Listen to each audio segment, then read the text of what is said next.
Sir ಇಂದು ಮಾಜಿ ಪ್ರಧಾನಿ ದೇವೇಗೌಡ ಅವರನ್ನ ಭೇಟಿ ಮಾಡಿ ಸಾಕಷ್ಟು ಹೊತ್ತು ಚರ್ಚೆ ನಡೆಸಿದ್ದೀರಾ ಸರ್? ನಿಮಿಷಪ್ಪ, ಈ ದೇಶದ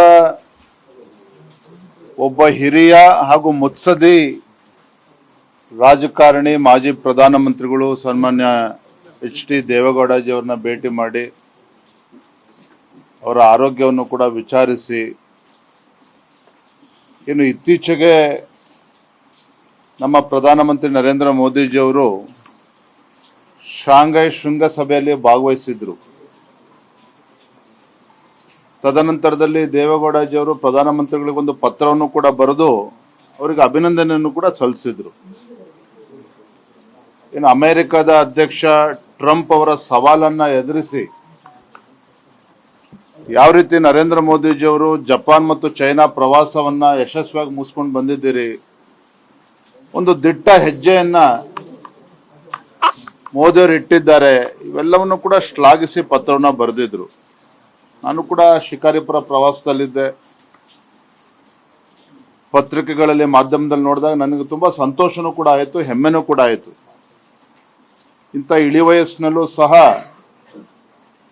ಮಾಜಿ ಪ್ರಧಾನಮಂತ್ರಿ ದೇವೇಗೌಡರು ಅವರ ದೇಶದ ಬಗ್ಗೆ ಇಟ್ಟಿರ್ತಕ್ಕಂಥ ಒಂದು ಕಾಳಜಿ, ನರೇಂದ್ರ ಮೋದಿಜಿಯವರ ನಾಯಕತ್ವದ ಬಗ್ಗೆ ಅವರು ಇಟ್ಟಿರ್ತಕ್ಕಂಥ ಒಂದು ವಿಶ್ವಾಸ, ಇವೆಲ್ಲವೂ ಸಹ ಯುವ ರಾಜಕಾರಣಿಗಳಿಗೆ, ನಮ್ಮಂತವರಿಗೆ ಎಲ್ಲರಿಗೂ ಕೂಡ ಒಂದು ರೀತಿಯ ಮಾದರಿ. ಹಾಗಾಗಿ ಅವ್ರನ್ನ ಭೇಟಿ ಮಾಡಬೇಕು, ಅವರ ಆಶೀರ್ವಾದನ ಪಡೆದುಕೊಳ್ಬೇಕು, ಅವರಿಗೆ ಅಭಿನಂದನೆ ಸಲ್ಲಿಸಬೇಕು, ಅವರ ಮಾರ್ಗದರ್ಶನವನ್ನು ಪಡೆದುಕೊಳ್ಬೇಕು ಅಂತೇಳಿ ನಾನು ನಮ್ಮ ಪಕ್ಷದೆಲ್ಲ ಹಿರಿಯ ಶಾಸಕರು ಇವತ್ತು ಬಂದು ಅವ್ರನ್ನ ಭೇಟಿ ಮಾಡಿದ್ದೇವೆ. 3/4 ಗಂಟೆಗೂ ಹೆಚ್ಚು ಕಾಲ ಬಹಳ ಸುದೀರ್ಘವಾಗಿ ರಾಜ್ಯದ ಮತ್ತು ದೇಶದ ಪ್ರಚಲಿತ ರಾಜಕಾರಣ ಬಗ್ಗೆ ಅವರು ಚರ್ಚೆನ ಮಾಡಿದ್ರು. ಮತ್ತೆ ಅವರ ಹಿಂದಿನ ಆಗಿದ್ದಾಗ ಆ ದಿನಗಳನ್ನು ಕೂಡ ಮೆಲುಕು ಹಾಕ್ತಕ್ಕಂಥ ಪ್ರಯತ್ನವನ್ನು ಕೂಡ ಮಾಡಿದ್ರು. ಒಟ್ಟಾರೆಯಾಗಿ ಅವ್ರು ಹೇಳಿದ್ದು, ಇವತ್ತು ಭಾರತವನ್ನ ಸದೃಢವಾಗಿ ಮುನ್ನಡೆಸಬೇಕು ಅಂತ ಹೇಳಿದ್ರೆ ಅದು ನರೇಂದ್ರ ಮೋದಿಜಿಯವರಿಂದ ಮಾತ್ರ ಸಾಧ್ಯ, ಇನ್ಯಾರ ಕೈಯಿಂದನೂ ಕೂಡ ಸಾಧ್ಯ ಇಲ್ಲ.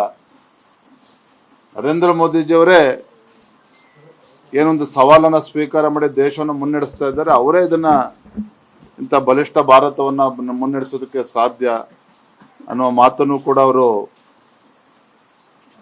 ಉಲ್ಲೇಖ ಮಾಡಿದ್ರು.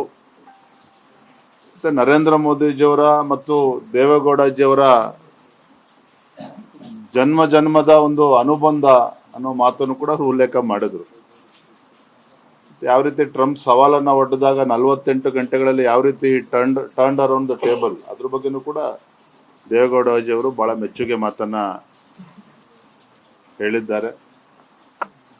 ನನ್ನಂತೆ ಅನೇಕ ರಾಜ್ಯದಲ್ಲಿರ್ತಕ್ಕಂಥ, ದೇಶದಲ್ಲಿರ್ತಕ್ಕಂಥ ಅನೇಕ ಕಿರಿಯ ರಾಜಕಾರಣಿಗಳಿಗೆ ಒಂದು ರೀತಿ ಅವರು ಮಾದರಿ ರಾಜಕಾರಣಿ ಅಂತ ಹೇಳಿದ್ರು ಕೂಡ ತಪ್ಪಾಗಲಾರದು.